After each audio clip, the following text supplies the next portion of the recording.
Hello guys, অবশ্যই দেখতে পাচ্ছেন এটা হচ্ছে কে রানীর অ্যান্সার।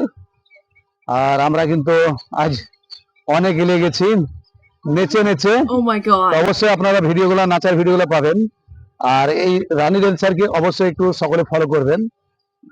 ফলো করলে আপনাদের ভালো। দেখেন, হয়তো সবারই ভিডিও দেখেন, অবশ্যই সকলের পাশে দেখবেন। আমরা যেভাবে সকলের পাশে থাকি, অবশ্যই আপনাদের জন্য ভিডিওগুলো বানাচ্ছি, তাই তো রানী? তা আপনাদের জন্য ভিডিওগুলো বানাচ্ছি, অবশ্যই ভিডিওগুলো একটু দেখবেন। আর সবাই মিলে একটু লাইক সাপোর্ট করবেন, ভিডিওগুলো শেয়ার করবেন। যেভাবে আপনারা শেয়ার করছেন, রানীকে অনেক ভালোবাসা দেন। অবশ্যই আমরা দেখতে পাই যে আপনারা ভালোবাসা দেন। তার জন্য আমি এই ভিডিওটা বানাচ্ছি। আপনারা সকলে আশা করি বুঝতে পারছেন। আর রানী হয়তো ছোট্ট সোনা হয়তো কথা বলতে পারছে না, তার যে সেই জায়গায় আমি বলে দিচ্ছি। তা আপনারা ভিডিওগুলো দেখছেন, ভাই একটু ভাই প্লিজ ভাই, বুঝতে পারছেন কিসের জন্য ভিডিওগুলো বানাচ্ছি। দিল সে লাভ ইউ ভাই।